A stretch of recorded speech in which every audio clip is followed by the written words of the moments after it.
Mga master, sa isa pong article ng Inquirer.net kahapon po November 24, 5:03 PM ay ibinalita ng reporter po nila na si Ma'am Jean Mangalos. Ito po naging pahayag ni President Bongbong Marcos noong nagkaroon po ng interview, ambush interview daw po ito sa kanya. No, nagpapahiwatig po ng 20,000 na benefits, although hindi naman po talaga directly na sinasabing lahat ay makakatanggap, no.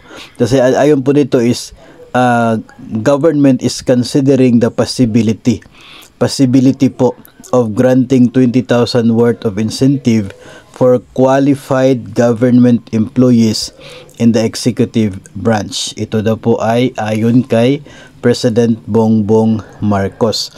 No, so kino-consider pa sa ngayon yung possibility ng pagbigay ng 20,000 na incentive para sa qualified government employees. Pero later on ay may nabanggit po, no, na tila pagpapahiwatig kung saan manggagaling ang benepisyong ito na pwedeng maibigay para sa mga empleyado. Sa pagkakaalam po natin, ang tinutukoy po talaga pag ganito ay SRI, no. Ayon po sa Pangulo, lahat ng mga Pilipino ngayon naghihirap. So, kung ano yung maitulong natin, gagawin natin. So sa Taguig daw po nangyari, ito pong ambush interview kay President Marcos. Ito na po ang kanya po naging pahayag. No, dagdag pa po ng Pangulo na so, we'll see if we can.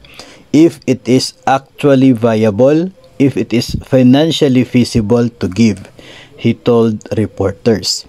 So, ito na po ngayon mga master, no? So, mas lalo pong hindi pa tayo sigurado sa ngayon kung magkakaroon ng SRI. Kasi nga, di ba, kino-consider pa lamang po yung possibility na magbigay. So, hanggat wala po yung administrative order ng Pangulo na siya pong tutuldok sa mga guni-guni po natin tungkol sa SRI, ay talagang mananatili pong possibilities lamang, no? At wala pa pong kasiguruhan talaga. Dito sa isang bahagi ng article mga master ay tila pinapahiwatig kung saan manggagaling ang pondo para sa yung benepisyo na pwedeng ibigay.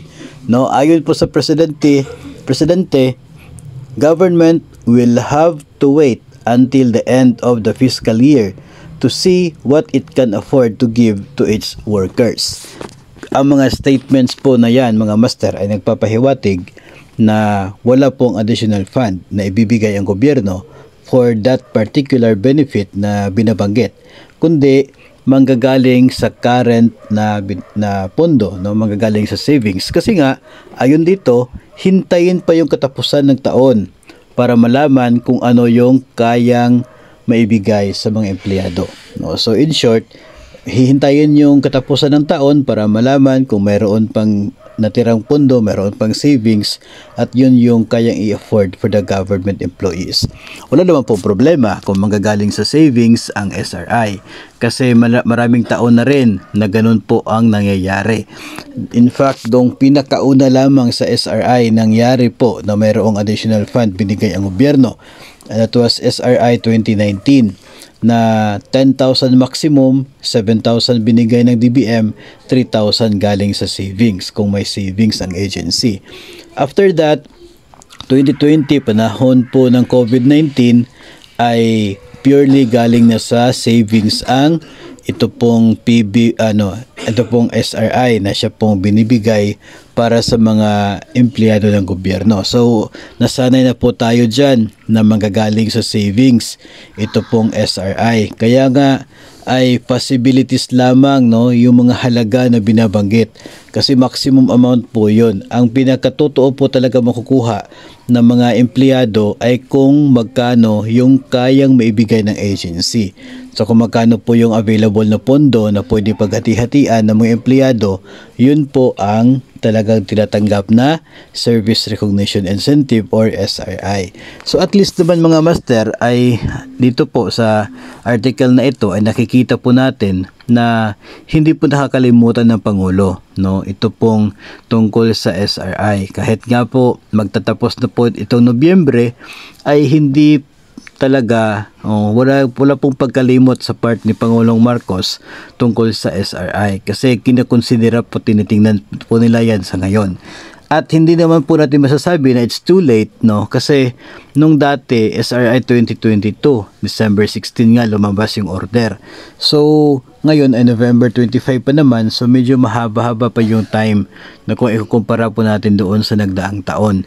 No? So, hindi pa po ito late. No? Ngayon po ay hindi pa po late para doon sa paglabas ng order ng Pangulong Marcos. Kaya, hintayin na lamang po natin mga master, no? Hintayin na lamang po natin yung administrative order ni PBBM kung ano po yung magiging laman na kanyang order. And kapag nandyan na po yun, saka po natin pag-usapan pa yung mga additional na mga provisions doon. Pero just to inform everyone na kapag manggagaling po sa savings, tulad po nito na hintayin yung katapusan ng taon para malaman kung magkano yung maa-afford. So kung galing po sa savings, yung binabanggit po na halaga na kahit 20,000 or 50,000 man yan, yun po yung maximum amount, no? So it follows na yun yung pinakamataas na pwedeng ibigay. Pero yung agency ay pwedeng magbigay ng mas mababang halaga bilang SRI kung ito lamang yung kaya ng pondo nila. So yun po ang isa pong paalala para sa atin dahil baka po maglalabas ang order ng 20,000 at mag-i-expect po tayo. So kung magagaling sa savings yung funding source, so it follows na dependent tayo kung magkano lamang yung natirang pera ng agency para paghati-hatian nating lahat. Pero kung ayon sa order ay magbibigay ng dagdag na pondo ang DBM, di mas mabuti. So, pwede natin ma-expect yung additional fund if ever may ganoon po sa provision. Kaya, importante talaga na mauuna muna ang administrative order bago po tayo mag-expect dito po sa Service Recognition Incentive ng mga government personnel ngayong taong 2023.